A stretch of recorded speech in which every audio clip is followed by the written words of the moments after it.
हमारा जो आज का लेक्चर है वो है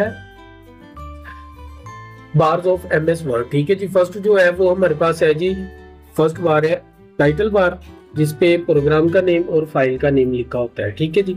सेकंड बार जो हमारे पास आती है वो है मेन्यू बार। ठीक है जी। इसे आप मेन्यू बार भी बोल सकते हैं, टैब भी बोल सकते हैं, दोनों नाम जो है ना वो लिख लें, मेन्यू बार या टैब। थर्ड हमारे पास आता है customize ribbon. Customize ribbon basically दो तरह की बार्स को कंबाइन करके बनता है।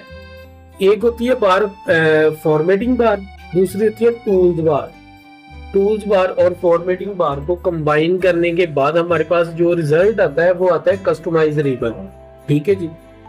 नेक्स्ट हमारे पास आता है यहाँ पे रूलर बार, यानी कि ये जो स्केल बना हुआ है।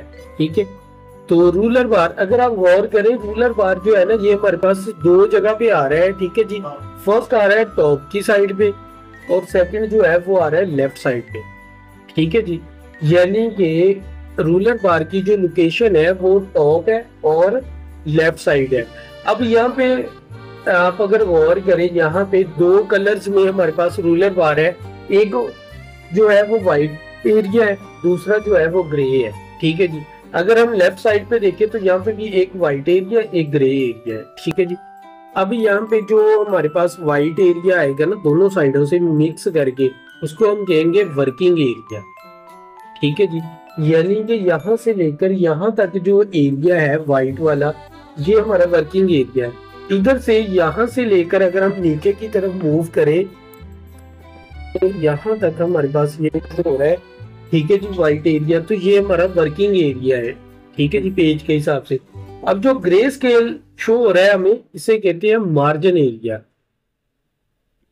ठीक है जी। उसके बाद हम नीचे आए तो हमारे पास एक बार आती है यहाँ पे स्टेटस बार।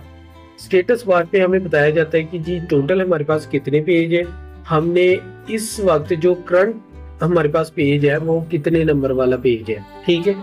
सेकंड हमें यहाँ पे लैंग्वेजेस वगैरह को बताया जाता है।